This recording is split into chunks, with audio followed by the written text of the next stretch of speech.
Hello everyone, solution गुरु tricky law channel में आप सभी का बहुत बहुत स्वागत है और मैं हूँ एडवोकेट प्रतिज्ञा सिसोदिया। हमने जो यूपी एपीओ का भी एग्ज़ाम हुआ है 21 अगस्त 2022 को, संडे को हुआ था अभी, और यानी कल यानी कि वेडनेसडे को इसका जो आंसर की जारी कर दी गई है। ऑफिशियल आंसर की जारी हो चुकी है इसकी 24 अगस्त 2022 यानी कि वेडनेसडे को इसके आंसर की जारी हो गई है।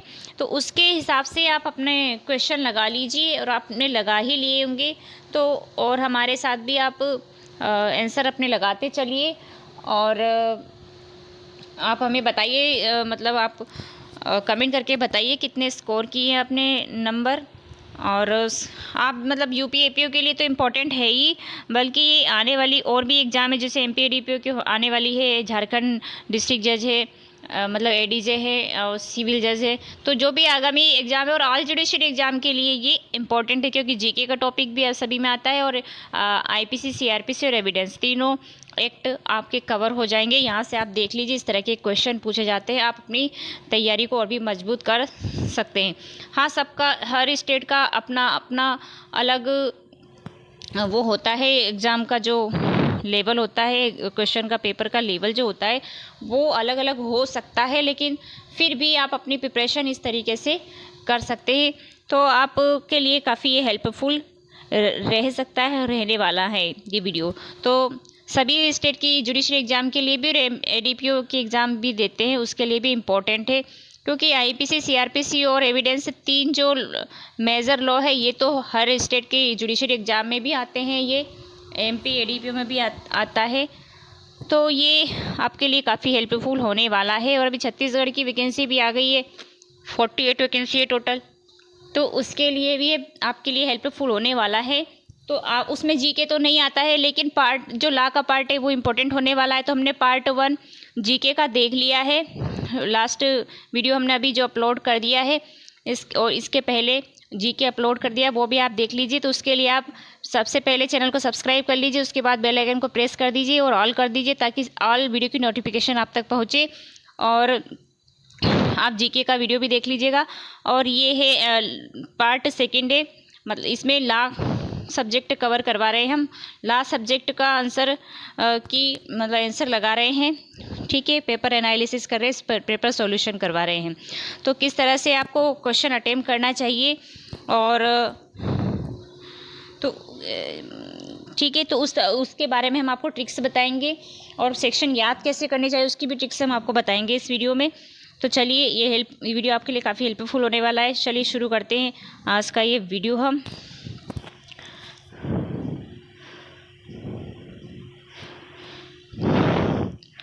क्वेश्चन नंबर 51 पे आते हैं।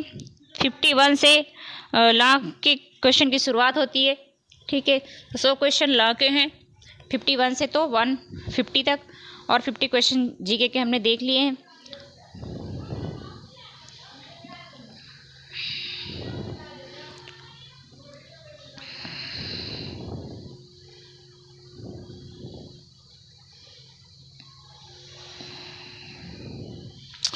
तो क्वेश्चन 1 इसका जो रेगुलेशंस के बारे में है, तो ये तो यूपी एपीओ के लिए है, लेकिन फिर भी आप लोग एक बार देख लीजिए, इसका सॉल्यूशन करवा रहे हैं हम। तो इसमें निम्नलिखित में से पुलिस रेगुलेशंस का कौन सा पैरा यह उपबंधित करता है कि पुलिस थाना अध्यक्ष का एक व्यक्तिगत कर्तव्य है कि वह विकृत व्यक्ति को दूसरे व्यक्तियों के साथ एक ही सेल में न रखे।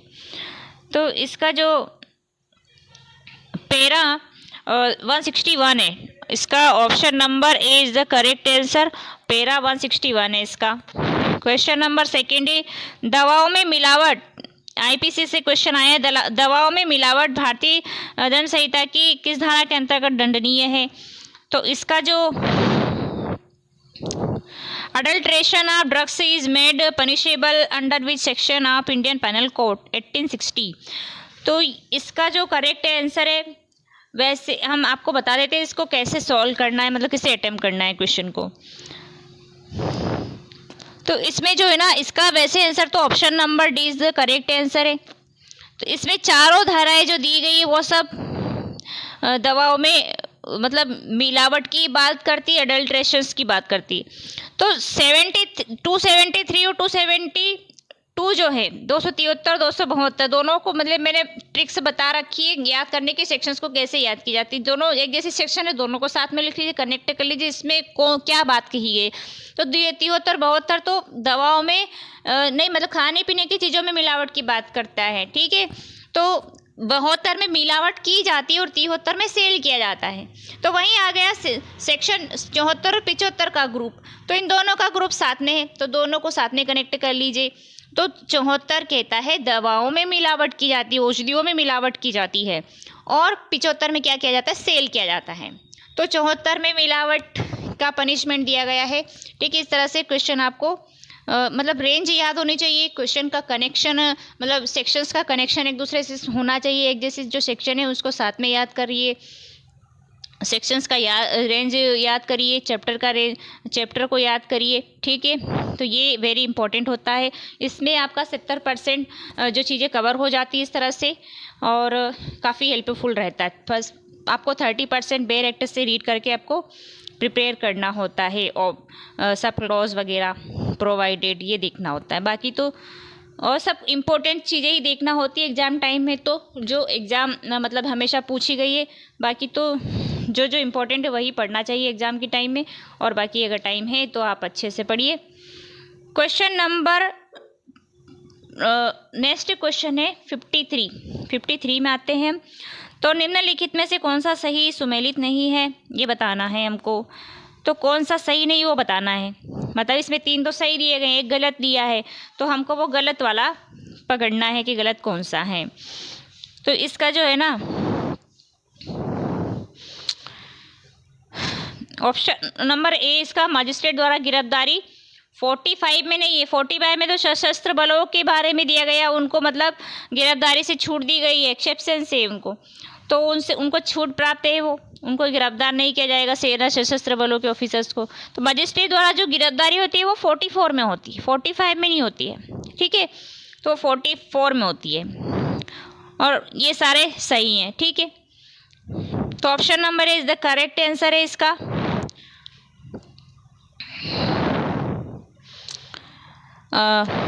Option number A correct answer है।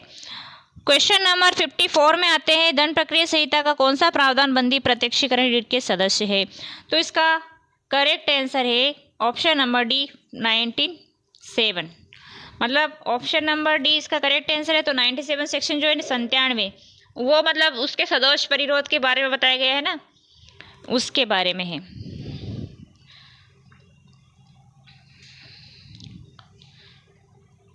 क्वेश्चन नंबर 55 है, निम्नलिखित में से कौन सा संयोजन सही सुमेलित है, सही बताना है भाई, सही कौन सा है। बाकी 3 तो गलत दिए हुए हैं और आपको सही चूज करना है। तो इसमें है, इसका तो वैसे करेक्ट आंसर जो है ऑप्शन नंबर ए है, ठीक है। ऑप्शन नंबर ए इसका करेक्ट आंसर है। Vasudev versus state of PEPSU, मतलब जो पंजाब का पुराना नाम था ना उसको पेप्सू कहते थे। तो ये सेक्शन 86 आईपीसी का है, मतलब जो वो नशे में व्यक्ति वाली बातें है ना, अस्वैच्छिक मत्ता वाली, स्वैच्छिक मत्ता तो 85 में दी गई है, और अस्वैच्छिक मत्ता जो है 86 में दी गई है। सॉरी वो कंफ्यूजन है, मतलब इसमें मतलब 86 में वो मत्ता वाली बात है 86। तो ये जो है ना मैं गलत बता रही हूँ, उसमें आप देख लीजिएगा किस में क्या स्वैच्छिक है और अस्वैच्छिक किस में। तो वासुदेव बनाम पेप्सू राज्य में 86 इसका जो करेक्ट है, और अनसाउंड एंड माइंड का जो है ना वो 84 सेक्शन है ना, इसका 84 सेक्शन आएगा, ये 87 नहीं है।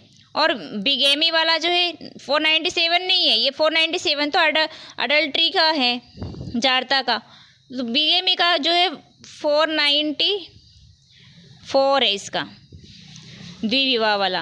और अटेम्प्ट टू कमिट सुसाइड का है ना, ये तो आत्महत्या के बारे में दुष्प्रेरण करने वाली बात है।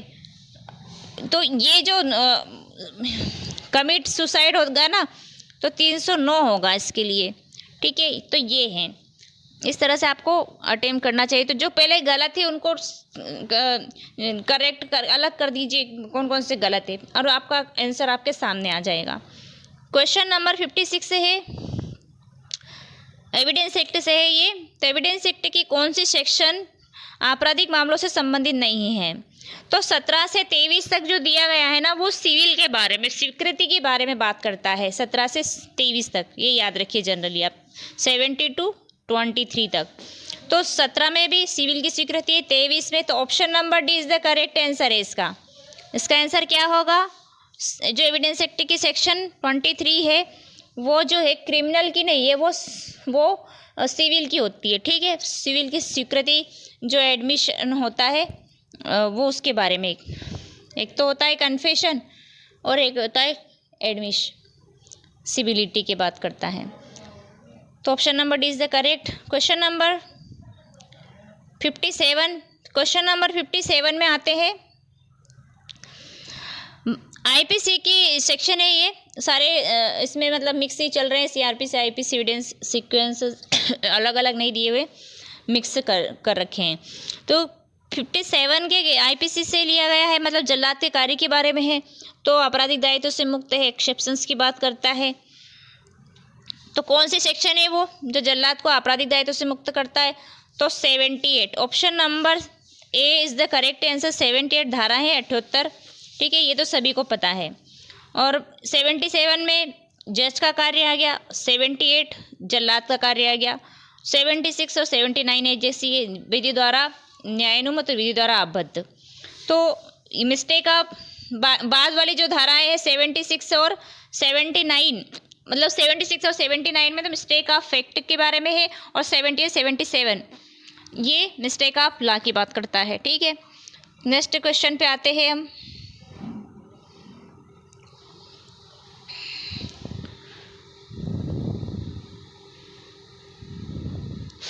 क्वेश्चन नंबर 58 है।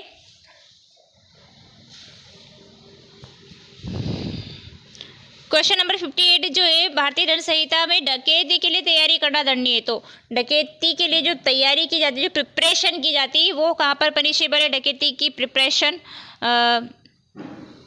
डकैती is punishable in Indian penal code. जो प्रिपरेशन है, making preparation to commit dacoity is punishable in Indian penal code 1860। तो इसका option number D is the correct answer है। ठीक है, तो 399 में डकैती की तैयारी करना पनिशेबल है। 121 और 122 सेक्शन जो है वो भी साथ नहीं है ना, मतलब वो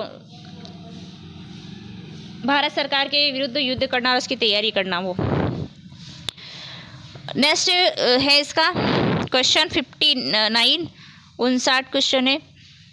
तो इसमें कौन सा सुमेलित है बताना, सही बताना है हमको, कौन सा सही है, बाकी सब गलत दिए हुए हैं। ठीक है, तो आपको सही बताना है। तो इसका जो राइट आंसर है वो है ऑप्शन नंबर ए। सिस्टम कलंकात्मक प्रश्न जो है, इनडिसेंट एंड स्कैंडलस जो क्वेश्चन होता है वो 151 एविडेंस एक्ट में दिया गया है। तो ये करेक्ट आंसर है इसका। ठीक है, बाकी के सब गलत है। तो ये जो विधिक सलाहकार से गोपनीय संसूचनाएं जो दी जाती है, ये 127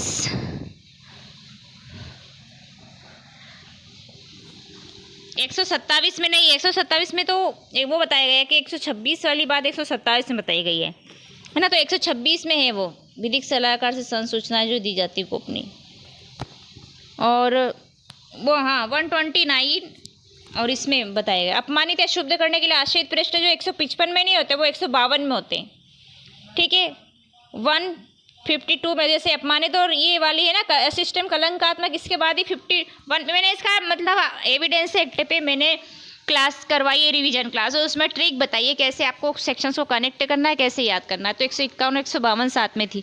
तो जो मैंने बताया वही क्वेश्चन आए हैं एग्जाम में। ठीक है, जो मेरी ट्रिक्स वाले आप वीडियो जरूर देख लीजिए, वो काफ़ी हेल्पफुल रहेगा। आपका जो 70% टॉपिक कवर हो जाएगा। मैंने जो ट्रिक्स बताई, जो वीडियो बनाए रिवीजन क्लास का, वो जरूर देख लीजिए आप। उसके लिए आप नए चैनल पर सब्सक्राइब कर लीजिए।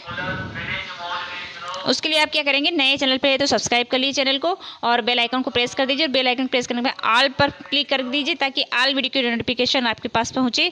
तो सभी वीडियो आप देखिए, मिस मत करिए, आपके लिए काफ़ी हेल्पफुल रहेंगी। और लाइक ज़रूर कर दीजिएगा अगर आपको हेल्पफुल लगता है तो। और कमेंट करके बताइए आपने कितने जो नंबर अचीव किए हैं, आपने कितना स्कोर किया है। ठीक है, तो चलिए आगे बढ़ते हैं। अब सीआरपीसी का क्वेश्चन है, अभ्यास अपराधियों से सदाचार के लिए प्रतिभूति जो ली जाती है, जो सिक्योरिटी ली जाती है, तो वो कौन सी सेक्शन में बताया गया है? अभ्यासिक अपराध हैबिचुअल ऑफेंडर के बारे में जो सिक्योरिटी ली जाती है वो कौन सी सेक्शन में है? तो 110 में है, 110 धारा में दी। Option number C is the correct answer है इसका, ठीक है। तो 110 में ली जाती है। तो इसका भी मैंने ट्रिक बताई हुई है, सीआरपीसी पे वीडियो बनाया हुआ है, एविडेंस पे बनाया हुआ है, तो आप एविडेंस सीआरपीसी दोनों के रिवीजन क्लास की वीडियो देख लीजिए, जिसमें ट्रिक बताइए कैसे याद करना है सेक्शंस को।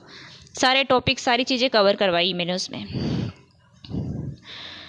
क्वेश्चन नंबर 61 है, कौन सी धारा विशेष पुलिस अधिकारी से संबंधित है? 61, तो ये पुलिस एक्ट से आ गया है, ठीक है। विशेष पुलिस ऑफिसर्स से संबंधित है, तो सेक्शन इसका जो option number D is the correct है, सेक्शन 17 धारा 17 में विशेष पुलिस ऑफिसर्स के बारे में बताया गया है और उसकी पावर 18 में दी गई है। तो ये क्वेश्चन 18 वाला भी अगले में आ जाएगा, ठीक है। क्वेश्चन नंबर 62, भारतीय साक्ष्य अधिनियम के अंतर्गत न्यायालय शब्द की परिधि में अधोलिखित में से कौन सा सम्मिलित नहीं है? मतलब कौन नहीं आता है? एविडेंस एक्ट में जो जज की जो परिभाषा दी गई है, कोर्ट की परिभाषा दी गई है, न्यायालय की कोर्ट की जो परिभाषा दी गई है, उसमें कौन सा नहीं आता है?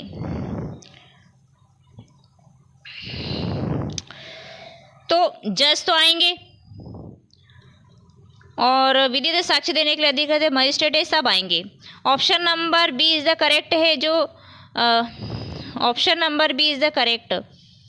जो विवाचक है मतलब कि आर्बिट्रेटर, आपको जो हिंदी में सही नहीं लगता तो आप इंग्लिश में देख लिया करिए, तो हिंदी इंग्लिश में अच्छा दिया हुआ था, आर्बिट्रेटर समझने के लिए सही है।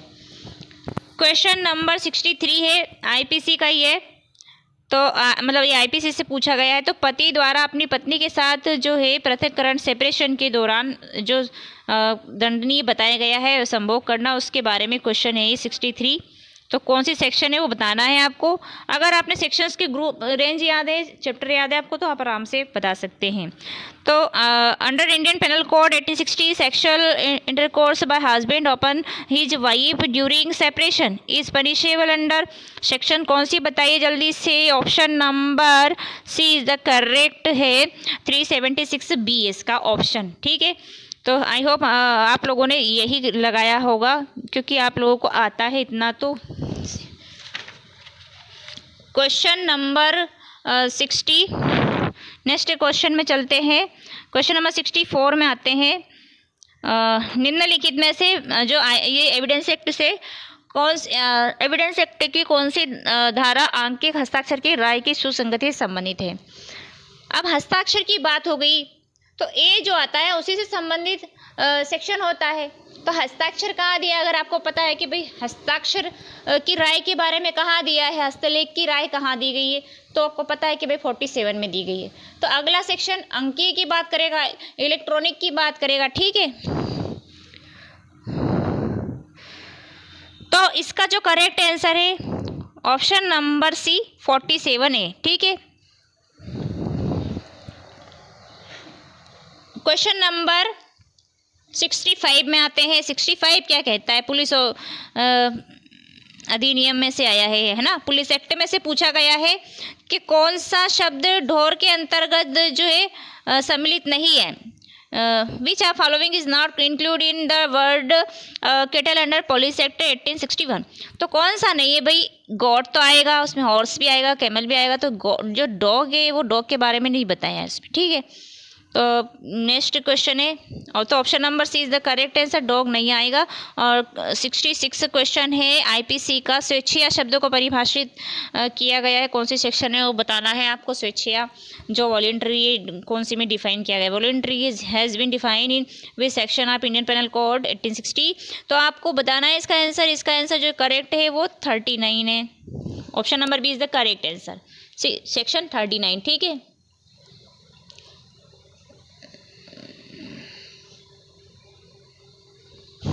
नेक्स्ट क्वेश्चन है, चलिए और भी सेक्शंस बता देते हैं इसमें। जो 25 में तो कपट पूर्वक के बारे में बात है, ठीक है। सेक्शन 25 में कपट पूर्वक की बात है, 24 में बेईमानी पूर्वक, और बेईमानी से कपटपूर्वक 25 में, और 30 में वैल्यूएबल सिक्योरिटी के बारे में, मूल्यवान प्रतिभूति के बारे में।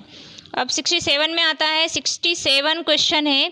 67 क्वेश्चन क्या कहता है? सीआरपीसी के बारे में। तो सीआरपीसी की जो धारा 166 क है के अंतर्गत जब तलाशी भारत से बाहर होनी है तो दंडिक न्यायालय जारी। ये सारे क्वेश्चन मैंने बताए थे और इनकी ट्रिक्स बताई थी कैसे आपको इसको याद करना है। तो ए में तो मतलब आउटसाइड ऑफ इंडिया का करवाया था मैंने, और 166 बी में भारत से बाहर के लिए तलाशी, तो भारत के मतलब भारत के भीतर, बी से भीतर किया था, और ऐसे आउटसाइड ऑफ इंडिया किया था। तो भारत से बाहर करना है तो रिक्वेस्ट जो लेटर है, लेटर ऑफ रिक्वेस्ट, वो दंडिक न्यायालय जारी करता है, letter of request. Option number C is the correct इसका आंसर है। ठीक है, ऑप्शन नंबर सी, अनुरोध पत्र जो है, लेटर ऑफ रिक्वेस्ट, वो जारी किया जाता है। क्वेश्चन नंबर 68 है। पाकला नारायण स्वामी बनाम इम्परन का वाद संबंधित है। ये हमेशा, ये तो रट्टा हुआ है सबका और हमेशा पूछा जाता है, हमेशा से पूछा जाता है जब से ये एग्ज़ाम शुरू हुई है ना कंपटीशन वाली, तो भाई जब से यही क्वेश्चन पूछा जाता है मेरे हिसाब से। तो बहुत ईजी है और ये हर कोई आराम से लगा सकता है इसका। तो इसका जो आंसर है मृत्युकालीन कथन से है। ठीक है, 32 फर्स्ट एविडेंस एक्ट की सेक्शन 32 एक से लिया गया है, मृत्युकालीन कथन डूइंग डिक्लेरेशन से। क्वेश्चन नंबर 69 है, आईपीसी से लिया है कि आईपीसी की निम्नलिखित धाराओं में कौन सी धारा एकांत परिरोध से संबंधित है। तो आपको बताना है कौन सा एकांत परिरोध से संबंधित है। तो इसका जो करेक्ट आंसर है वो है 73। ठीक है,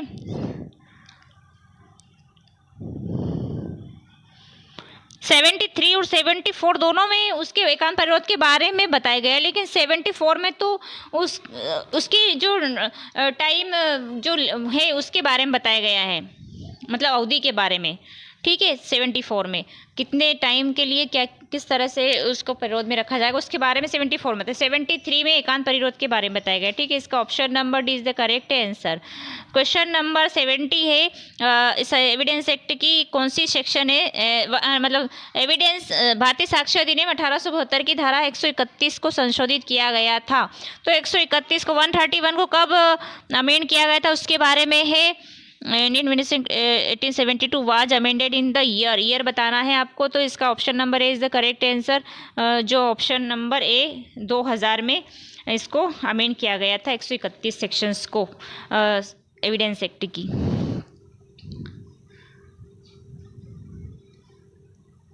क्वेश्चन नंबर 71 है, सीआरपीसी की धारा 433 के अंतर्गत दंडादेश के लघुकरण की शक्ति किसके पास है।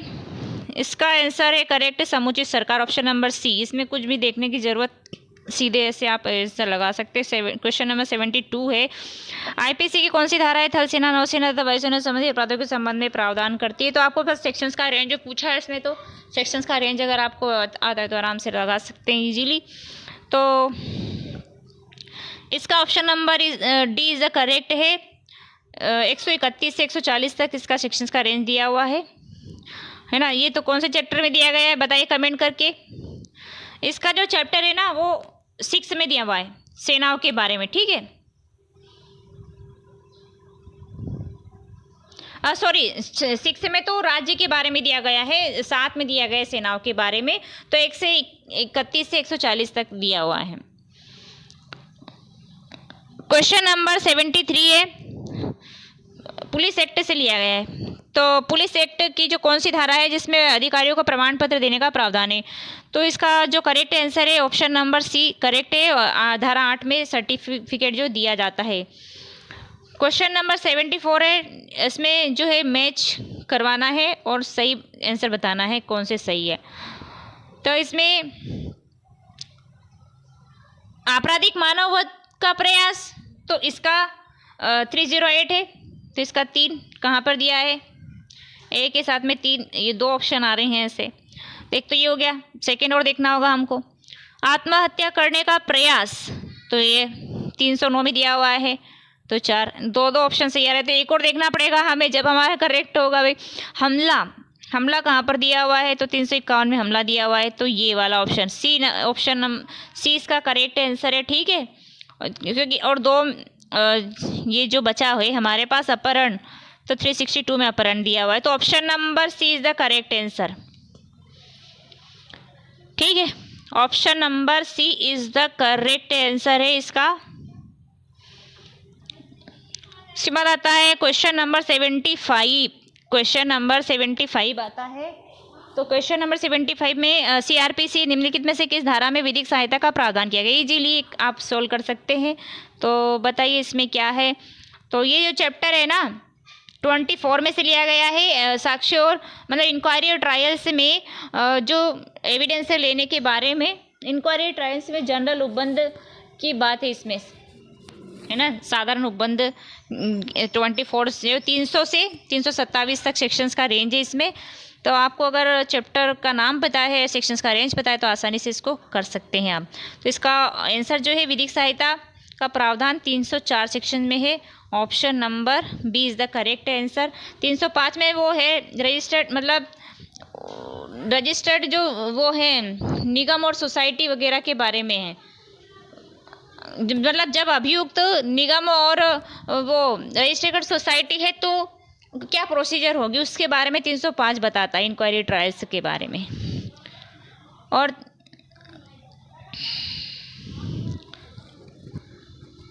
हाँ 310 जो है ना इंस्पेक्शंस की बात करता है।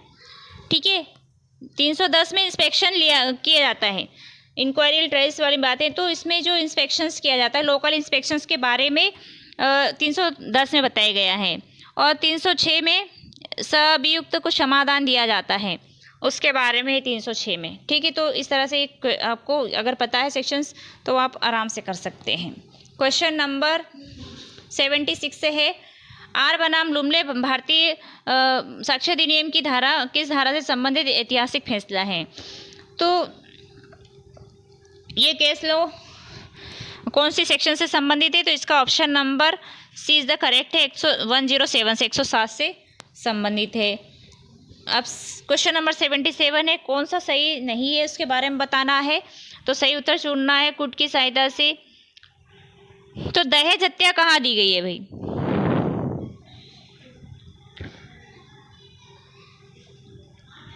तो बताइए इसका करेक्ट आंसर क्या होगा।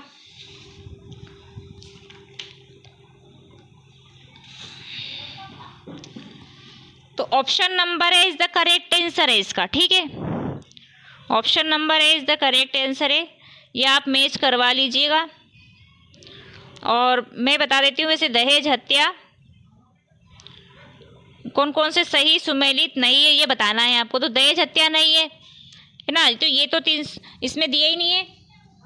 498 क में थोड़ी ना दहेज हत्या, उसमें तो क्रूरता के बारे में और रेप के बारे में जो है इस 76 में दिया है, तो 77 ये भी गलत है। और लूट 391 में थोड़ी है, ये तो डकैती के बारे में है। तो 4 तो 1, 2 और 4 गलत है। तो जार कर्म ये सही है 497।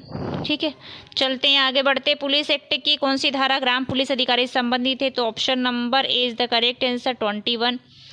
ठीक है, सेक्शन 21 है।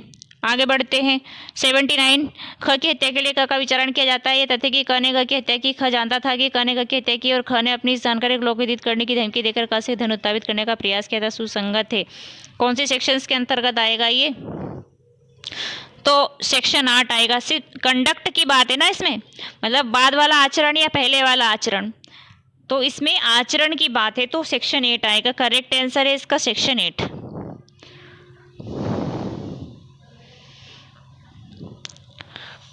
क्वेश्चन नंबर 80 है, रेगुलेशन से पुलिस रेगुलेशन से तो ये किस पुलिस रेगुलेशन का किस पैरा के अंतर्गत यह कहा गया है कि गंभीर रूप से घायल व्यक्ति का मृत्युकालिक कथन तत्काल दर्ज किया जाना है। तो option number C is the correct answer 115। Question number 81 है, आईपीसी की निम्नलिखित धाराओं में से कौन सी धारा आत्महत्या के लिए दुष्प्रेरण के लिए दंड से संबंधित है। अब जैसे जोड़ी मिलाने वाले में आए थे तो वैसे ही इसमें आगे बढ़ा दिए, उस सेक्शंस को बताना है आपको। अगर वो आपने सही कर दिया तो ये भी आप सही कर देंगे। ठीक है, तो 306 में बताया गया है अबेटमेंट। ठीक है, आत्महत्या के लिए दुष्प्रेरण, option number B is the correct answer. 7 में तो जान से मारने का प्रयास किया जाता है। 9 में आत्महत्या का प्रयास किया जाता है और 3 में कपेबल होमिसाइड का प्रयास किया जाता है। क्वेश्चन नंबर 82 आता है, सीआरपीसी की धारा 409 के अंतर्गत निम्नलिखित में से किसके पास मामले को वापस लेने की शक्ति है? तो अगर आपने चैप्टर जो है मामले और उसको ट्रांसफ़र करने वाली जो सेक्शन है, मतलब चैप्टर 31 आपने रीड किया हुआ है, ठीक है, 30 से आपका जो सेक्शंस मतलब सेक्शंस 400 का रेंज शुरू हो जाता है, ठीक है। तो आपको सेक्शंस का रेंज अगर पता है, चैप्टर पता है, ट्रांसफ़र करने वाले मामले जो है 31 में आते हैं और उसमें 406 से 412 तक सेक्शंस दी हुई है। तो 409 में कौन ले सकता है मामले को वापस? तो अगर आपने ये सेक्शंस की रेंज और ये पता है तो आराम से इसको लगा सकते हैं और आपने अच्छे से लगाया होगा। तो इसका जो आंसर है करेक्ट ऑप्शन नंबर सी है, सेशन जज। इसका मैं कैसे बताऊं आपको, याद करने के लिए ट्रिक मैंने बताई हुई। वैसे सीआरपीसी का जो मैंने रिवीजन क्लास करवाई थी उसमें मैंने ट्रिक्स बताई है, उसमें 70% चीज़ें मैंने कवर करवाई थी और उसी में से क्वेश्चन आपके आए हैं इसमें, इस पेपर में वैसे ही क्वेश्चन आए हैं जिस तरह से मैंने बताए थे। किस सेक्शंस का रेंज याद कर लीजिए और चैप्टर याद कर लीजिए, आपको मतलब 70% चीज़ें कवर हो जाएगी। और किस तरह से ट्रिक्स भी बताई थी, कैसे याद करना है, कैसे सेक्शंस को कनेक्ट करना है। तो अगर आपने वो कर लिया, अगर आपने मेरा वीडियो देखा होता तो निश्चित ही आपको आपके जो मैं कह रही हूँ 70% चीज़ें कवर हो जाए। तो 70% क्या है, यहाँ तो 85% जो है 85 नंबर की चीज़ें कवर हो गई है, ठीक है। तो इसमें जो है ना ऑप्शन नंबर सी करेक्ट हो गया। तो आपको मैं बताती हूँ कि 406 में है ना, 406 में क्या बताया गया है, 406 में 106 में जो है सुप्रीम कोर्ट के यहाँ ट्रांसफ़र होते हैं मामले, उसके बारे में आवेदन दिया जाता है सुप्रीम कोर्ट में। 407 में हाई कोर्ट की बात है और 408 में सेशन कोर्ट की बात है, ठीक है। और तो 409 में भी सेशन कोर्ट की बारे में बात है, क्योंकि मजिस्ट्रेट तो आएगा नहीं इसमें, मजिस्ट्रेट तो वापस नहीं लेगा ना। तो सुप्रीम कोर्ट का तो आपका आ गया यहाँ पर, ये सुप्रीम कोर्ट का तो 406 में आ गया। और न्यायिक मजिस्ट्रेट के बारे में इसमें है ही, मतलब सेक्शन 12 दिया हुआ है, लेकिन ट्रांसफ़र मतलब वो भेज सकता है सेशन कोर्ट के पास, लेकिन वो मंगा नहीं सकता अपने पास, ठीक है। तो सेशन जज जो है ना ट्रांसफ़र करेगा और मामले को मंगाएगा अपने पास, इसके बारे में 409 में बताया गया है। और हाई कोर्ट के बारे में, हाई कोर्ट का जो है सेक्शन वो 407 है और सुप्रीम कोर्ट का 406 हो गया, ठीक है। तो ये था, आपको कंफ्यूज नहीं होना है, इस तरह से आपको देखना है। 83 की बात है, क्वेश्चन 83 में आते हैं, इसमें लिस्ट को मैच करवाना है। तो कौन सा सही है, सही उत्तर को चूज करना है। तो याददाश्त को पुनः ताज़ा करना है तो सही है, तो ए के साथ में पहले ही आएगा। फिर अगला जो है कौन सा सही हो रहा है, मृत्युकालीन घोषणा जो होती है 32, तो तीसरा। तो option number B is the correct answer है, ठीक है। आपको दो ही चीज़ें मिलाने की ज़रूरत है, इसमें ज़्यादा मिलाओगे तो टाइम आपका और हो जाएगा इस तरह के क्वेश्चन में। अगर इजीली सोल्व हो सकता है इस तरह का, है ना, मैच करवाने वाला। आपको दो क्वेश्चन भी अगर आपको आते हैं तो बाकी का सही हो जाएगा। तो ये option number B is the correct answer है। क्वेश्चन नंबर 84 में आते हैं, किसी अपराध का दुष्प्रेरण यदि दुष्प्रेरित कार्य परिणाम में किया गया है और जहां इसके दंड के लिए कोई स्पष्ट प्रावधान नहीं किया गया, इस धारा के अंतर्गत आता है। मतलब दुष्प्रेरण प्रेरित होकर के परिणाम स्वरूप कोई कार्य किया गया है, दुष्प्रेरण के परिणाम स्वरूप, तो उसके लिए कोई स्पष्ट आईपीसी में कोई प्रोविजन अलग से नहीं दिया गया है पनिशमेंट के लिए। तो कौन सी सेक्शन बताती है उसके लिए, कौन सी सेक्शन सजा देने का प्रावधान करती है, तो 109 है इसके लिए, ठीक है। तो option number B is the correct answer, 109। Question number 85 है, निम्नलिखित वादों में से किसमें भारतीय साक्ष्य अधिनियम की धारा 27 की संवैधानिकता को संविधान के अनुच्छेद 14 के अतिक्रमण के आधार पर चुनौती दी गई थी। तो इसका जो करेक्ट आंसर है option number A is the correct answer. मतलब कई लोगों ने तो इसका ऑप्शन नंबर बी करवाया था आंसर की आने के पहले, लेकिन आंसर की जब आ गई है तो इसका जो आंसर है वो यही है। और वैसे भी सभी लोगों ने इसका ऑप्शन नंबर ए ही किया था, तो करेक्ट आंसर है इसका उत्तर प्रदेश राज्य बनाम Devman Upadhyay. Option number is the correct. Uttar Pradesh राज्य बनाम देवमन उपाध्याय। क्वेश्चन नंबर 86 है, 5 या अधिक सदस्यों के विधि विरुद्ध जमाव के किसी एक सदस्य द्वारा किसी सामान्य उद्देश्य को अग्रसर करने में की गई हिंसा का प्रयोग गठित करेगा। तो विधि विरुद्ध जमाव तो है ही ऑलरेडी वो, तो फिर वो किसको गठित करेगा वो? तो इसमें एक ऑप्शन दिया है विधि विरुद्ध जमाव, तो विधि विरुद्ध जमाव तो वो खुद है ही। तो फिर हमला, तो हमला वो कर रहा है, उसमें किया जा रहा है, हमला भी किया जा रहा है, उसमें दंगा भी किया जा रहा है, सब कुछ उसमें हो रहा है, बल और हिंसा का प्रयोग हो रहा है। तो बल और हिंसा का प्रयोग हो रहा है तो उसकी डेफिनेशन 146 में दी गई है। ठीक है, 146 में इसकी डेफिनेशन दी गई है और 147 में पनिशमेंट दिया गया है। तो बलवा इसका करेक्ट आंसर है। Option number D is the correct answer. Question number 87 में आते हैं, फटाफट से कंप्लीट कर लेते हैं। क्वेश्चन नंबर 87 है, इसमें एविडेंस एक्ट की जो सेक्शन है 113 का जोड़ी गई थी। कब जोड़ी गई थी? इसको 183 में जोड़ी गई थी, सॉरी 1983 में जोड़ी गई थी। जल्दी जल्दी बोलने में मिस्टेक हो रही, सॉरी इसके लिए। हाँ, सेक्शन 80 मतलब क्वेश्चन 87 है और सेक्शन 113 का जो है वो कब जोड़ी गई थी उसके बारे में क्वेश्चन है। तो इसका जो आंसर है वो 1983 में जोड़ी गई। ए जो है ना, मतलब 83 पहले आता है और 86 बाद में आता है। तो ये 2 साल आपको याद रखने, 113 ए याद रखना है, 113 बी याद रखना है। तो 113 ए के साथ में 83 आता है और 113 बी के साथ में 86 आता है। तो ये 2 क्वेश्चन इसमें पूछे गए हैं। ठीक है, तो इसलिए मैं बता रही हूँ। तो ये जो है ना 1983 में जोड़ी गई थी 113 ए। क्वेश्चन नंबर 88 है, इसमें सम्मिलित करना है और सही आंसर बताना है आपको। बचाव के रूप में पागलपन की बात है, तो ये तो मैग्नाटन की बात है। ठीक है, 84 में आता है। और सामान्य आशय की बात है तो बारेंद्र कुमार घोष आता है। ऑप्शन नंबर 1 करेक्ट लग रहा है। हाँ, करेक्ट है ऑप्शन नंबर 1। ठीक है, ऑप्शन नंबर ए करेक्ट है। और जो आवश्यकता की बात है तो आर और डडले की बात है, तो सी के साथ में ये आ गया स्टीफन, मतलब आवश्यकता वाले में आर बनाम डडले और स्टीफन। निजी इस प्रतिरक्षा की बात है तो विश्वनाथ बनाम उत्तर प्रदेश राज्य की बात है, विश्वनाथ बनाम उत्तर प्रदेश राज्य। ऑप्शन नंबर ए इसका करेक्ट आंसर हो गया। क्वेश्चन नंबर 89 में आते हैं, डाक या तार घर की तलाशी का वारंट कौन जारी कर सकता है? Option number B is the correct answer, जिला मजिस्ट्रेट या मुख्य न्यायिक मजिस्ट्रेट। ये जो चैप्टर 7 है ना उसमें से आया हुआ है, जो सेक्शन 92 से। ठीक है, नेक्स्ट क्वेश्चन है, अधोलिखित में से कौन सा वाद मृत्युकालीन कथन से संबद्ध है? तो मृत्युकालीन कथन वाला जो है क्वीन वर्सेस अब्दुल्ला वाला है।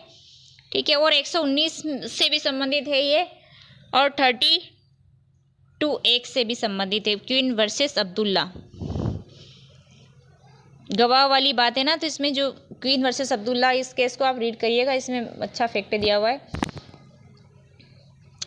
क्वेश्चन नंबर 91 है, धर्म के आधार पर विभिन्न समूह के बीच शत्रुता को बढ़ावा देना आईपीसी की किस धारा के अंतर्गत दंडनीय है?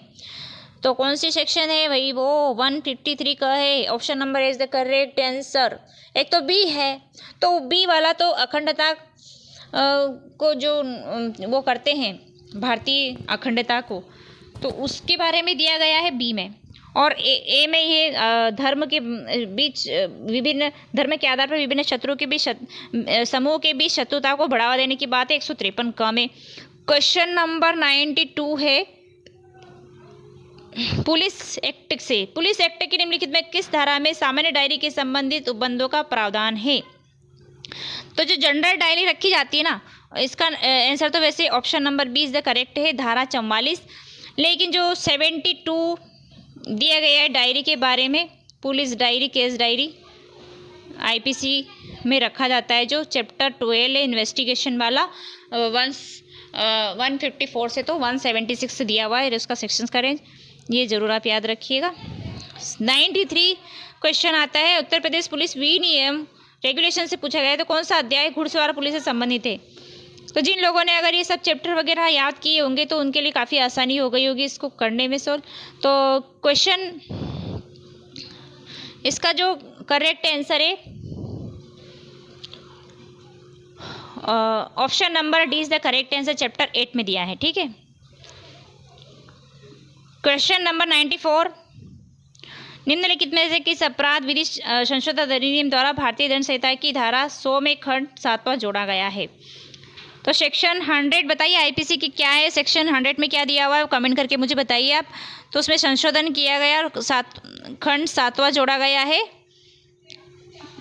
कौन सा अमेंडमेंट हुआ था? तो option number A is the correct answer है।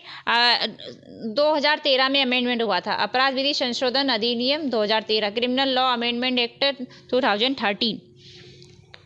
नेक्स्ट क्वेश्चन है क्वेश्चन नंबर 95, भारतीय साक्ष्य अधिनियम 1872 की किस धारा के अंतर्गत प्रश्न करने या कोई दस्तावेज पेश करने का आदेश देने की न्यायाधीश की शक्ति का उपबंध है? तो ये जो चैप्टर 10 में से है, 135 से तो 166 तक जो सेक्शन दिया है ना, तो लास्ट वाले में से लिया गया है एविडेंस एक्ट से। तो इसका सेक्शन 165 है answer, option number B is the correct answer. तो इसमें आदेश देने की न्यायाधीश की शक्ति 165 में दी गई है, डॉक्यूमेंट पेश करने की और प्रश्न करने का आदेश देने की। तो option number B is the correct answer.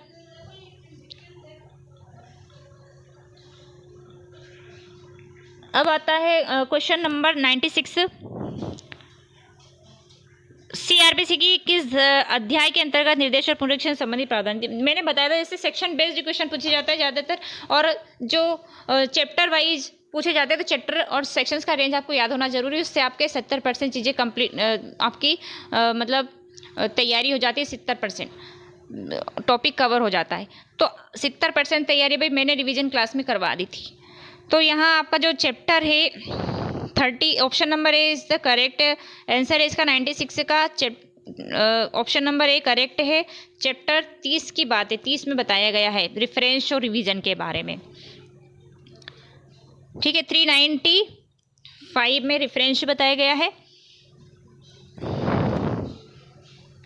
97 question है, उत्तर प्रदेश विनियम की बात है, रेगुलेशंस कौन सा अध्याय गिरफ्तारी, जमानत और अभिरक्षा से संबंधित है? तो इसका कौन सा है बताइए कमेंट करके जल्दी से। तो इसका जो करेक्ट आंसर है option number B is the correct answer है, अध्याय 13 में चैप्टर 13 में बताया गया है। क्वेश्चन नंबर 98, बलात्संग की पीड़िता की पहचान का प्रकटीकरण आईपीसी की कौन सी धारा में दंडनीय बताया गया है? तो option number B is the correct है, 228 का 228 का में बताया गया है पीड़ित की पहचान का प्रकटीकरण। ठीक है, अब क्वेश्चन नंबर 99 में आते हैं। क्वेश्चन नंबर 99 क्या कहता है, आपको हिंदी में भी दिखाते, इंग्लिश हिंदी दोनों। ठीक है,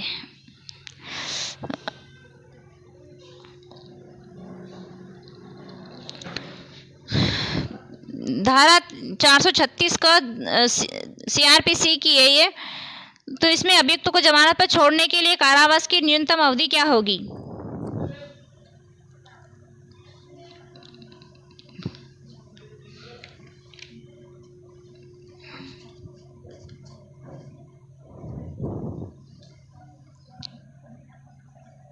तो इसका जो करेक्ट ऑप्शन है ऑप्शन नंबर ए आधी होगी। ठीक है, 1 सेकेंड।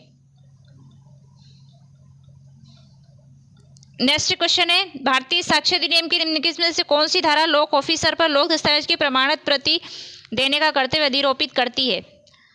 तो इसको कैसे आप मतलब अच्छे से इसको अगर रीड किया होगा, अच्छे से समझा होगा इसे कि क्वेश्चन पूछ क्या रहा है।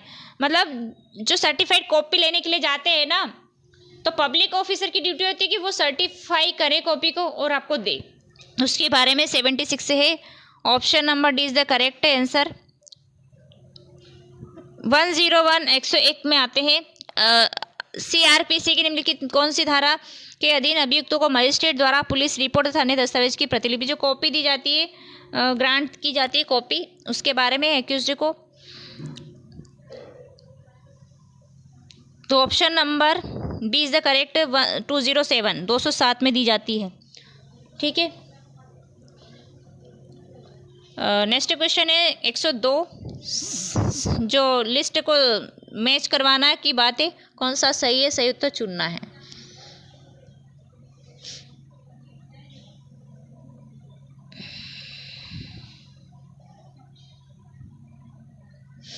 दोस्त सीधी से अपील, इसका मैं वैसे आपको आंसर बता देती हूँ।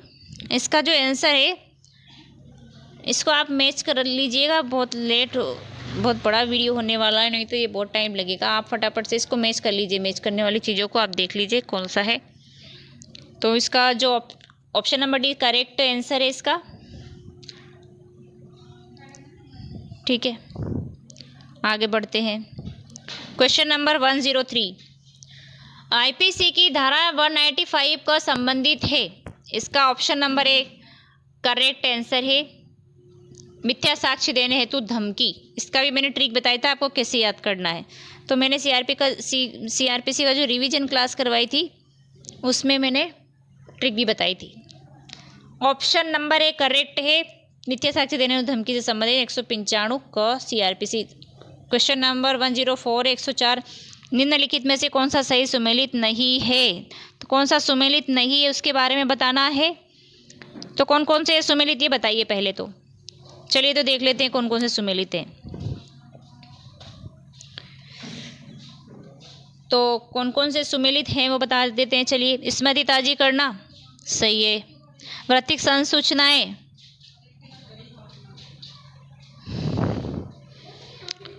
सुमेलित नहीं है बताना है। तो जो है, चलिए पहले एक साक्षी की विश्वसनीयता पर अधिक्षेप, ये सही है, ऑप्शन नंबर है। पक्षद्रोही साक्षी 154 में है, स्मृति ताजी करना भी सही है। तो वृत्तिक संसूचनाएं जो है ये गलत है, 124 में नहीं है, 126 में है। ठीक है, 126 में वृत्तिक संसूचनाएं है और गोपनीय संसूचनाएं 129 में दी गई है। तो 124 में तो ऑफिशियली जो है दिया जाता है शासकीय संसूचनाओं के बारे में। क्वेश्चन नंबर, तो इसका जो आंसर ये करेक्ट आंसर है ऑप्शन नंबर डी। ठीक है, वृत्तिक संसूचनाएं ये गलत है। 105 में पुलिस अधिनियम की कौन सी धारा जिला पुलिस अधीक्षक को त्योहारों के अवसर पर सड़कों पर संगीत की ध्वनि को नियंत्रित करने की शक्ति प्रदान करती है। तो इसका option number D is the correct answer, 30 का क्लास 4। क्वेश्चन नंबर 106 106 में यह कि सदोष हानि करने के हादसे से उसने बर्फ के घर उसके बर्फ घर में का पानी छोड़ देता है और इस प्रकार बर्फ को गला देता है। क ने अपराध किया, तो ये हिस्ट्री से लिया गया है। ठीक है, चैप्टर 17 में जो रिस्टी वगैरह का ऑफेंस दिया हुआ है ना, उसमें से 425 से।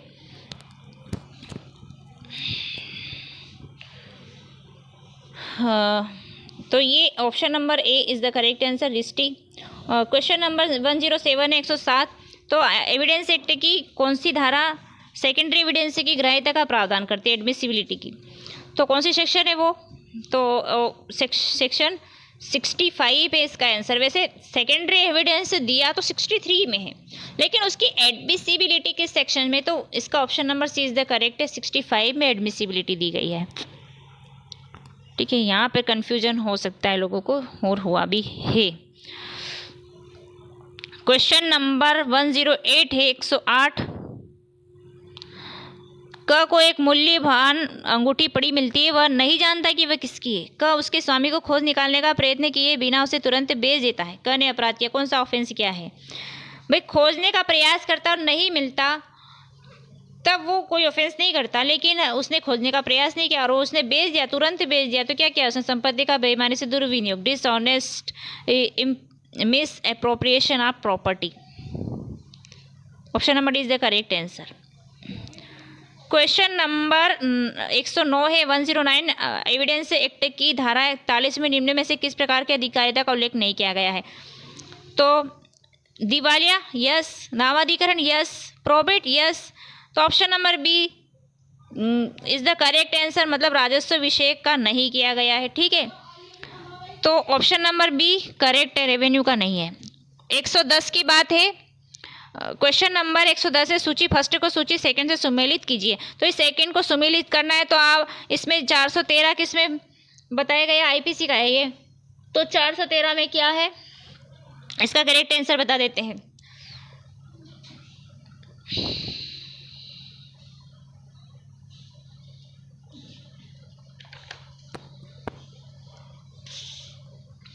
इसका करेक्ट आंसर है ऑप्शन नंबर बी।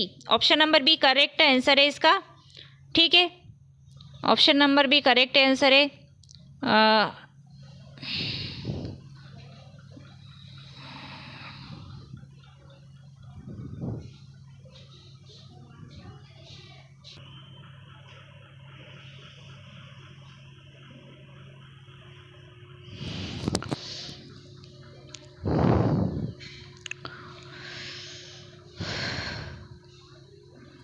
चुराई हुई संपत्ति का अभ्यास व्यापार करना 413 में है, तो ए के साथ 4 आ गया। 416 में प्रतिरूपण द्वारा छल के बारे में है, तो बी के साथ में 1 आ गया। और सी के साथ में 436 में तो ग्रह को नष्ट करने या आश्रय से अग्नि या विस्फोटक पदार्थ के द्वारा रिष्टि की जाती है, तो 436 में की जाती है, रिष्टि वाला आ गया। तो सी के साथ में 2 आ गया। और 441 की बात है, तो आपराधिक अत्याचार के बारे में 441 में दिया गया। चलते हैं नेक्स्ट क्वेश्चन की ओर।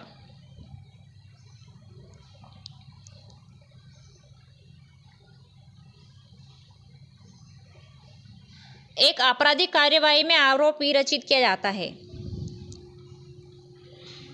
एक आपराधिक कार्यवाही में आरोपी रचित किया जाता है, इसका जो आंसर है ऑप्शन नंबर बी, न्यायालय के द्वारा, ठीक है। इश्यू मतलब सॉरी, जो चार्ज फ्रेम किया जाता है वो तो कोर्ट करती है, ठीक है, न्यायालय के द्वारा कहता है। क्वेश्चन नंबर 112 है। क्वेश्चन नंबर 112 है, लोक न्याय के विरुद्ध अपराधों का उल्लेख आईपीसी के कौन से सेक्शंस मतलब कौन से चैप्टर में किया गया है? कौन सा चैप्टर बताता है लोक न्याय के विरुद्ध?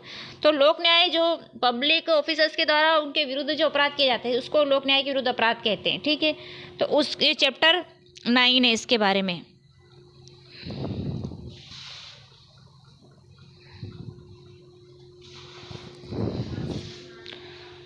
Chapter 11, option number A is the correct answer. ये सॉरी, ये 9 नहीं 11 है, 10 के बाद ये आई आ रहा है, ये 11 है, तो 11 में दिया गया, 10 में नहीं गया, 11 में दिया गया लोक न्याय के विरुद्ध अपराध।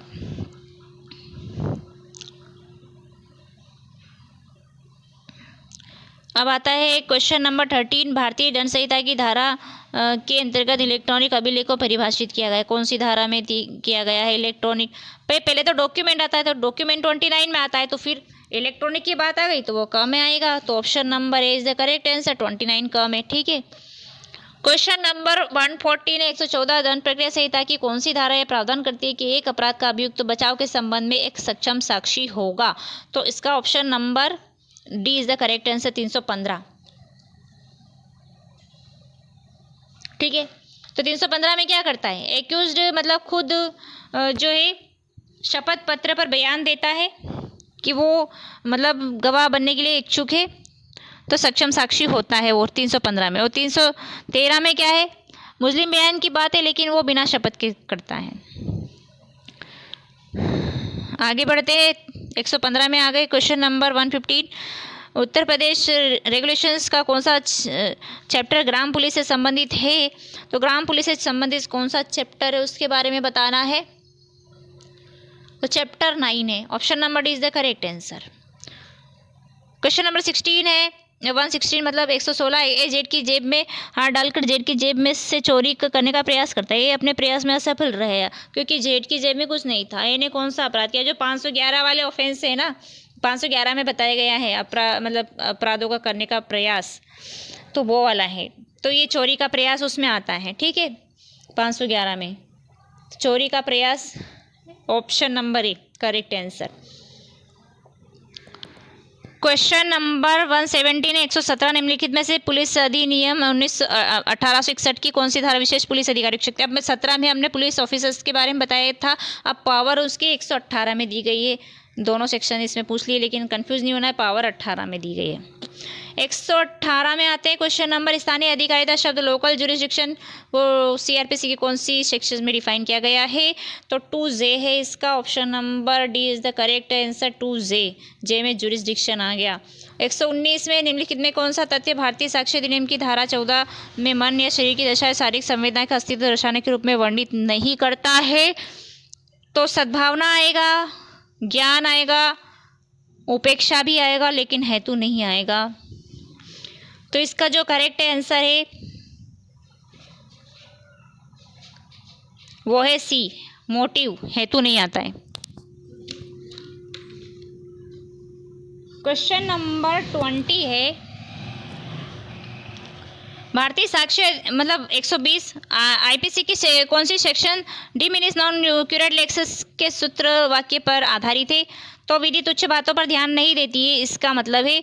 तो इसका जो सेक्शन है 95 है, 95 सेक्शन है आईपीसी का, जो एक्सेप्शंस वाले है पौधों वाला, उसमें 76 से 95 तक एक्सेप्शंस दिए हुए उसमें, चैप्टर 4। क्वेश्चन 121 है, 121 एविडेंस एक्ट की कौन सी धारा कहती है? स्वीकृत तथ्यों को साबित करने की आवश्यकता नहीं है। तो चैप्टर 3 में 3 सेक्शन दी गई है, 56, 57, 58।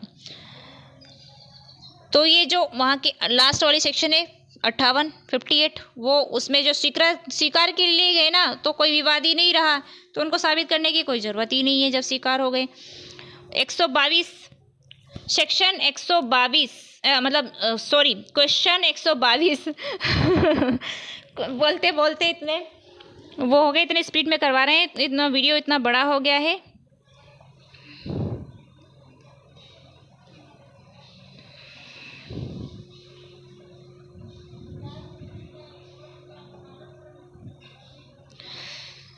सीआरपीसी की किस धारा में जुर्माना देने में वृद्धि कम होने पर कारावास के दंडादेश की व्यवस्था की गई है? तो इसका जो आंसर है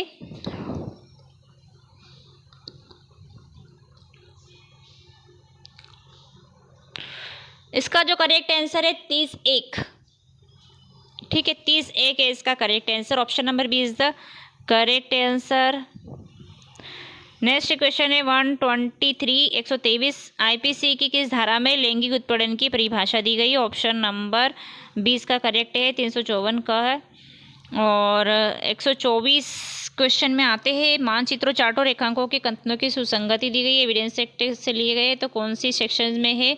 तो चार्ट, मैप्स, प्लान्स, इस तरह से मैंने याद करवाया था, तो 36 है, option number B is the correct answer.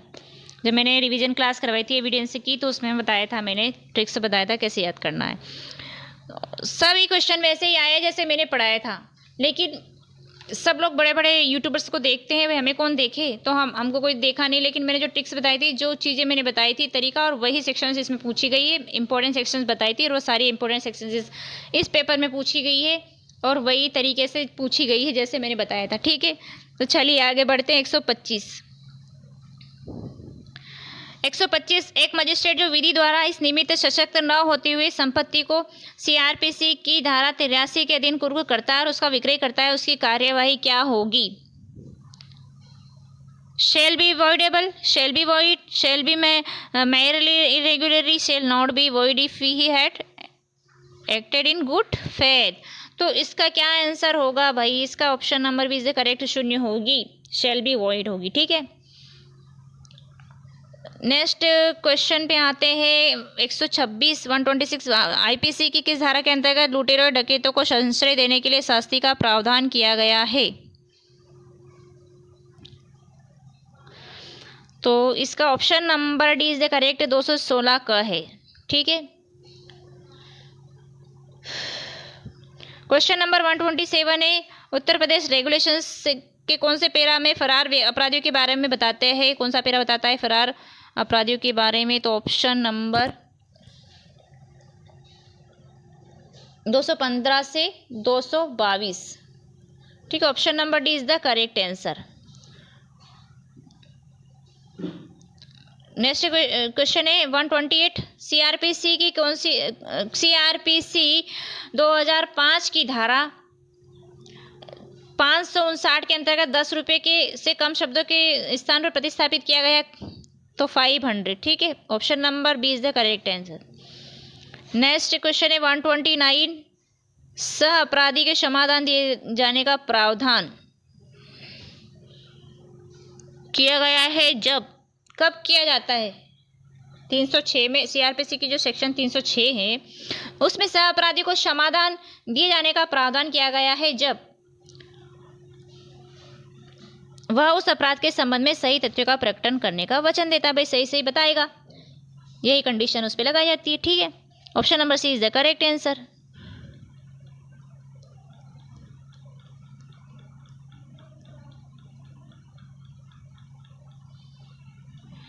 Question number 130 है 130 ए, एक गड्ढे पर लकड़ी और घास इस आशय से बिछाता है कि तद्वारा मृत्यु कारित करे। जेड ये विश्वास करते हुए कि वह भूमि सूझ उस पर चलता है और उससे गिर जाता है और मारा जाता है, इन्हें अपराध किया। तो कई लोगों ने तो इसमें हत्या लगाया, लेकिन ये आपराधिक मानववश से, तो option number is the correct answer है इसका, कपेबल होमिसाइड आएगा। ठीक है, क्योंकि उसी में से ये लिस्टेशन, उसी के लिस्टेशन से पूछा गया है। अब क्वेश्चन नंबर 131 आता है 131, लोक अभियोजक की नियुक्ति के लिए नामों का पैनल कौन तैयार करता है? तो option number D is the correct answer, सत्र न्यायाधीश के परामर्श से जिला मजिस्ट्रेट। सिर्फ जिला डिस्ट्रिक्ट मजिस्ट्रेट आता तो चलता, लेकिन यहाँ पर अगर सत्र न्यायाधीश आ गया है तो फिर यहाँ पर सत्र न्यायाधीश के परामर्श से, option number D is the correct answer. Next question है 132, घातक आयुध सज्जित होकर के बलवा करना भारतीय दंड संहिता की किस धारा के अंतर्गत दंडनीय है? तो इसका ऑप्शन सीधे सीधे ही पूछा गया है, और दंडनीय मतलब डेफिनेशन तो 146 में दी गई है और पनिशेबल 147 में बताया गया है, तो 146(7) है। ठीक है, पनिशेबल किस में है?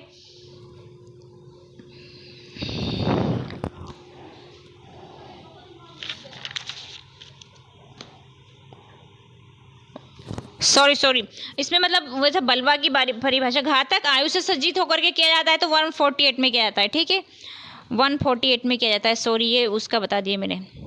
तो 148 option number C is the correct answer है इसका। घातक आयु से सज्जित होकर के बलवा करना जो है 148 में बताया गया है। 146 में बलवा की डेफिनेशन से और बलवा का जो पनिशमेंट 147 में, लेकिन 148 में घातक आयु से सज्जित होकर की बात है तो 148 में। Option number C is the correct. Next question 133,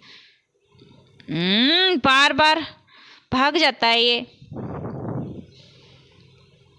परेशान कर दिया है, बार बार भाग जाता है ये।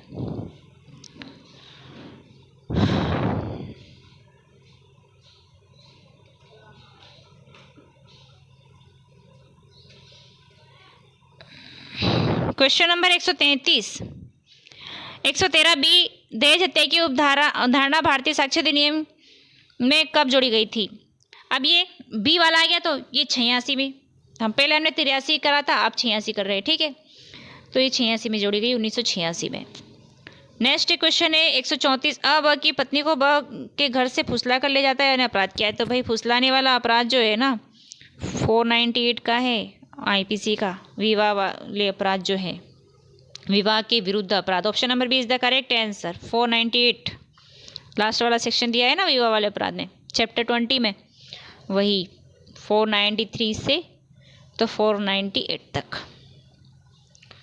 थक गए हैं बोलते बोलते यार, जाने से पहले एक लाइक ज़रूर करके जाइएगा, नए चैनल पे सब्सक्राइब कर लीजिएगा, आपके लिए काफ़ी हेल्पफुल होने वाली हमारी क्लास और हमारे यूट्यूब चैनल, तो इसलिए आप सब्सक्राइब ज़रूर कर लीजिए और एक लाइक कर दीजिए अगर हेल्पफुल रहा है आपके लिए तो। और वैसे काफ़ी मेहनत लगी और मैं बोलते बोलते थक गई हूँ।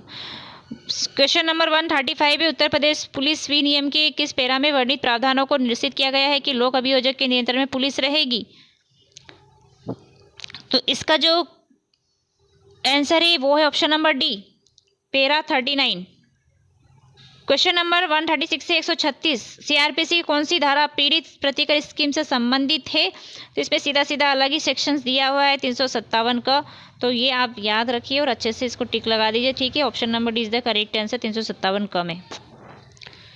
और 137 क्वेश्चन में आते हैं 137 में, क य को राजमार्ग पर मिलता है, एक पिस्तौल दिखलाता है और य की थैली मांगता है, परिणाम स्वरूप यह अपनी थैली दे देता है, क ने अपराध किया है। तो कौन सा अपराध किया? भाई उत्तापन में भी ऐसा ही होता है, लूट में भी ऐसा ही होता है, सिर्फ छल और चोरी जरूर अलग तरह का ऑफेंस है ना। अगर चोरी में बल और हिंसा का प्रयोग किया जाता है तो वो लूट हो जाता है, और उद्यापन में क्या? उद्यापन में मृत्यु का या घोर उपत्ति का मतलब इंस्टेंट मृत्यु का भय दिखाया जाता है पैसे परिधान करने के लिए, ठीक है, संपत्ति परिधान करने के लिए। तो वो प्रॉपर्टी वैसी भी हो सकती है, चल अचल दोनों तरह की हो सकती है, ठीक है। तो यहाँ पर जो है यहाँ ये आंसर इसका है ना रॉबरी होगा, लूट, ठीक है। तो यहाँ पर पिस्तौल दिखलाता है और यह की थैली मांगता है, परिणाम स्वरूप यह अपनी थैली दे देता है। तो इसमें क्यों मृत्यु का भय तो नहीं है, उद्यापन में मृत्यु का भय होता है। तो या इसमें बल और हिंसा का प्रयोग अगर होता है ना चोरी करने में, तो वो लूट होता है। Option number A is the correct answer, लूट है। 138 आईपीसी की मतलब सॉरी भारतीय साक्ष्य अधिनियम 1872 का अध्याय 20 संबंधित है। इसमें मतलब पाँच की बात है। 5 चैप्टर क्या है एविडेंस एक्ट का, 5 में तो मतलब 4 में ओरल एविडेंस की बात है और 5 में डॉक्यूमेंट्री एविडेंस की बात है। तो option number C is the correct answer, documentary evidence.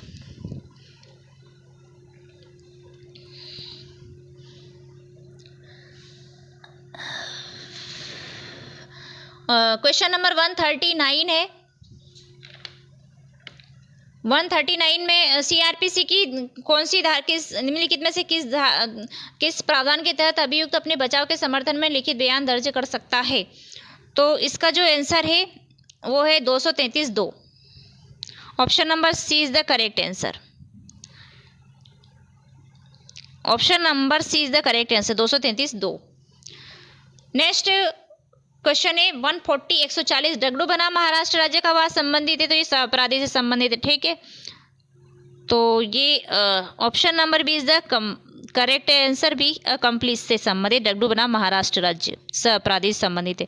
Question number 141 141 एक पुलिस अधिकारी ब को संस्कृति करने के लिए कि उसने अपराध किया है उत्प्रेरित करने के लिए यातना देता है किस धारा के अंतर्गत अपराध का दोषी, तो आईपीसी से लिया गया है। तो आईपीसी का जो सेक्शन 130 मतलब 330 है।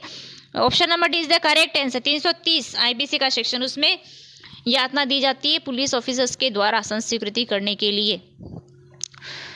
142 क्वेश्चन आते हैं 142 में। अंकीय हस्ताक्षर के सत्यापन के बारे में से संबंधित प्रावधान भारतीय साक्ष्य अधिनियम 1872 किस धारा में दिए गए हैं। 73 क में डिजिटल जो है सिग्नेचर के बारे में बताए गए 73 क में, ठीक है। नेक्स्ट क्वेश्चन है 143 सीआरपीसी की किस धारा में निम्न में से कौन सी धारा किसी पुरुष पुलिस अधिकारी को महिला की गिरफ्तारी के समय उसके शरीर को छूने से प्रतिबंधित करती है। तो ये अरेस्ट वाली जो है 41 से 60A तक उसके बारे में है। तो option number C is the correct answer, 41 मतलब 46 का फर्स्ट सब सेक्शन 1 का परंतु उसमें बताया गया है, ठीक है। 46(1) का परंतु। नेक्स्ट क्वेश्चन है 144 एविडेंस एक्ट की धारा 122 के अंतर्गत 122 के अंतर्गत विशेष अधिकार प्राप्त है। तो इसमें 120 में भी हस्बैंड वाइफ को है और 122 में भी हस्बैंड वाइफ को, 121 में मजिस्ट्रेट की बात है, तो पति और पत्नी को है। तो option number C is the correct answer.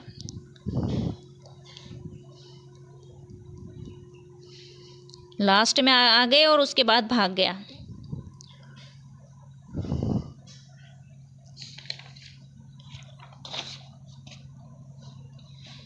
Question number 145 145 में सही सुमेलित करना है। इसमें नहीं है ये बताना है, मतलब कौन सा नहीं है। तो जो है वो बता देते हैं पहले अपन, और जो नहीं है वो बाद में बताएंगे, ठीक है।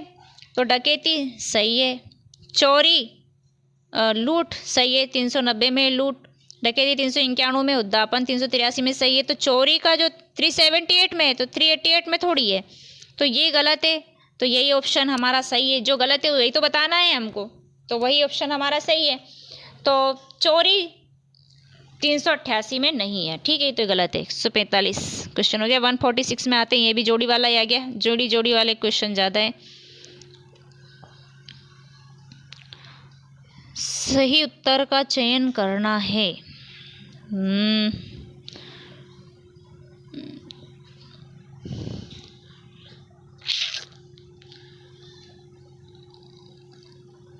दंड प्रक्रिया संहिता की धाराएं है ना, तो सीआरपीसी की यही है। तो परिवाद को वापस लेना तो 257 में लिया जाता है। तो डी के साथ तीसरा आएगा, तो ये वाला ऑप्शन डी वाला सही लग रहा है। ठीक है, एक ही निकाल लिया, सारे आ गए अपने। Option number D is the correct answer. ठीक है, फिर उसके बाद जो है ना, परिवाद को वापस लेना 321 में, मतलब 357 में ले लिया। अभियोजन वापस लेना 321 में है, तो सी के साथ में 4 आ रहा है। ठीक है, तो ये option number D is the correct answer है। आगे बढ़ते हैं। क्वेश्चन नंबर 147 है, निम्नलिखित में से कौन सा सही सुमेलित है? तो कौन सा सही है उसके बारे में बताना है। जो गलत है उनको छाड़ देते हैं, और जो सही है उसको पहले उसको देख लेते हैं हम, मतलब बाद में। पहले जो गलत है उनको छांट के निकाल देते हैं। तो अपराधी को संश्रय देना नहीं, गलत, क्योंकि अगर आप संश्रय देने की सोच के अगर 52 का लगा रहे हैं तो आपका ये गलत हो जाए, क्योंकि यहाँ अपराधी को संश्रय देने वाली बात है। लोक न्यूसेंस 267 में करेक्ट। दंगा 146 में नहीं है भाई, 159 में है ना। है दंगा तो 159 में दिया हुआ है। तो ये मिथ्या साक्ष्य गणना 192 में थोड़ी है। नहीं, आपको बताना है, मतलब जो सुमेलित है उसको बताना है, और जो सुमेलित नहीं है उसको हटाना है। ठीक है, तो इसका आंसर आपको बताना है। तो जो सही है वो बताना है। तो मिथ्या साक्ष्य गणना 192 में ही है। उसका जो मतलब 191 और 192 का जो पनिशमेंट है 193 में है। तो इन क्याणों में तो मिथ्या साक्ष्य देना है और गणना 192 में है, और उसका पनिशमेंट 193 में होगा। तो option number D is the correct answer है। ठीक है, लोक न्यूसेंस जो है 267 में नहीं है, वो 268 में दिया हुआ है। ठीक है, 268 में है। तो हमारा जो आंसर है वो है मिथ्या साक्ष्य गणना। ये सही है, सही बताना है तो सही कर दिया हमने। क्वेश्चन नंबर 148 में आते हैं।